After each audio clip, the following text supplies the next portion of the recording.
విజయనగరానికి సంబంధించి విజయనగరం లోక్సభ మరియు శాసనసభ నియోజకవర్గాల సర్వే ఏదైతే ఉందో ఇక్కడ లోక్సభ నియోజకవర్గానికి సంబంధించి విజయనగరానికి 48% ఎన్డీఏకు రాగా 44% మాత్రమే వైఎస్ఆర్సీపీకి వచ్చింది.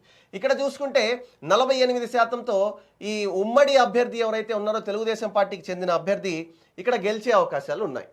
అదేవిధంగా శాసనసభ నియోజకవర్గాలు చూస్తే ఎచ్చర్ల, రాజాం, బొబ్బిలి, చీపురుపల్లి, గజపతి నగరం, నెల్లిమర్ల, విజయనగరం. అయితే ఎచ్చర్లలో ఎన్డీఏ అభ్యర్థి ఎవరైతే ఉన్నారో 44% ఇక్కడ ఎన్డీఏ అభ్యర్థికి మద్దతు తెలిపితే 46% ఇక్కడ వైఎస్ఆర్సీపీ అభ్యర్థికి మద్దతు తెలపడం జరిగింది. దీంతో ఇక్కడ టైట్ ఫైట్ నెలకొనే అవకాశం ఉంది. రాజాం ఎస్సీ నియోజకవర్గం ఏదైతే ఉందో 47% ఎన్డీఏకి ఇవ్వగా 42% వైఎస్ఆర్సీపీకి ఇచ్చారు.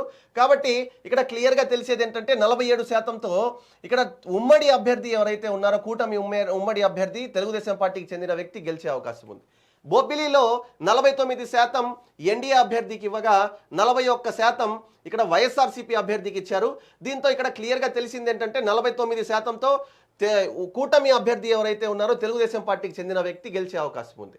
చీపురుపల్లిలో 43% ఉమ్మడి అభ్యర్థి ఎన్డీఏ కూటమికి రాగా 49% ఇక్కడ వైఎస్ఆర్సీపీకి ప్రజలు తీర్పు ఇవ్వడం జరిగింది.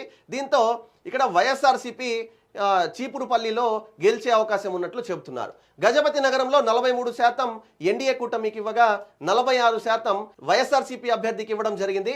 దీంతో ఇక్కడ క్లియర్గా ఫ్యాన్ అభ్యర్థి రావచ్చు అని చెప్పి గజపతి నగరాన్ని చూస్తే ఇక్కడ అర్థమవుతుంది.